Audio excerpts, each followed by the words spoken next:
voyez, vous qui écoutez ce message semant la foi, si vous voulez, chaque fois que je poste une chose, vous recevez un message. Vous pouvez vous inscrire et cliquer sur la petite cloche pour recevoir les notifications et mettre un pouce bleu parce que vous allez devenir une personne privilégiée. Que Dieu vous bénisse. Bonjour, aujourd'hui l'apôtre Paul parle d'un sujet très très sérieux et je voudrais que vous compreniez bien cela maintenant. C'est là dans Romains 6, 13.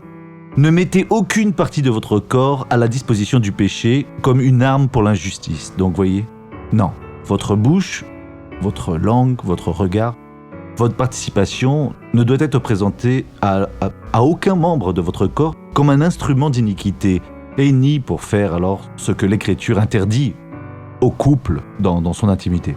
Ne présentez pas.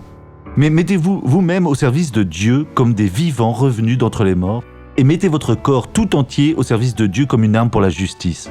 Dieu, je viens me présenter à toi comme vivant parmi les morts, je suis sorti de cette pourriture et tout ce qu'il y a alors en moi est pour glorifier ton nom. Ne les laisse pas être utilisés pour le péché, pas même en pensée. Je ne permets pas que cela m'arrive, ni même en rêve d'ailleurs. Je veux être complètement propre pour ta gloire. Regardons cette personne qui a été bénie à présent et vous le serez par la suite parce que je vais prier pour vous.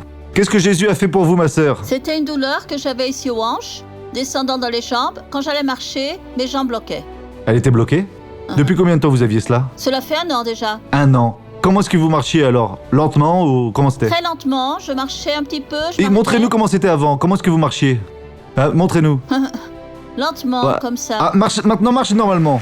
Voilà, c'est fini. Ah, voilà. Allons prier à présent.